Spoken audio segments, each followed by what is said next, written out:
গোটা দেশের সাথে ধর্মনগরে পালিত হলো জাতীয় কংগ্রেসের প্রাক্তন সভাপতি হিসেবে মহাত্মা গান্ধীর শতবর্ষ পালন অনুষ্ঠান।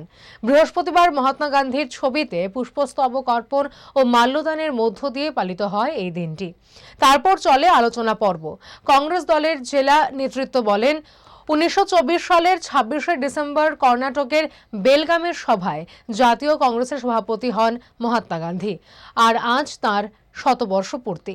সেই দিনটিকে সম্মান জানিয়ে কংগ্রেস দলের পক্ষ থেকে গোটা দেশ ও রাজ্যের সাথে উত্তর জেলায়ও তা পালন করা হয়। অনুষ্ঠানে উপস্থিত ছিলেন জেলা কংগ্রেস সভাপতি অজিত দাস, জেলা যুব কংগ্রেস সভাপতি জাহাঙ্গীর হোসেন প্রমুখ।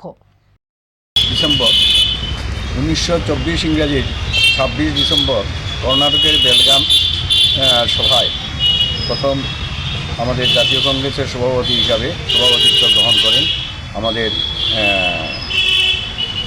কংগ্রেসের প্রবাদ প্রতিম পুরুষ মহাত্মা গান্ধীজি, এবং তার শতবর্ষ আজকে পূর্ণ।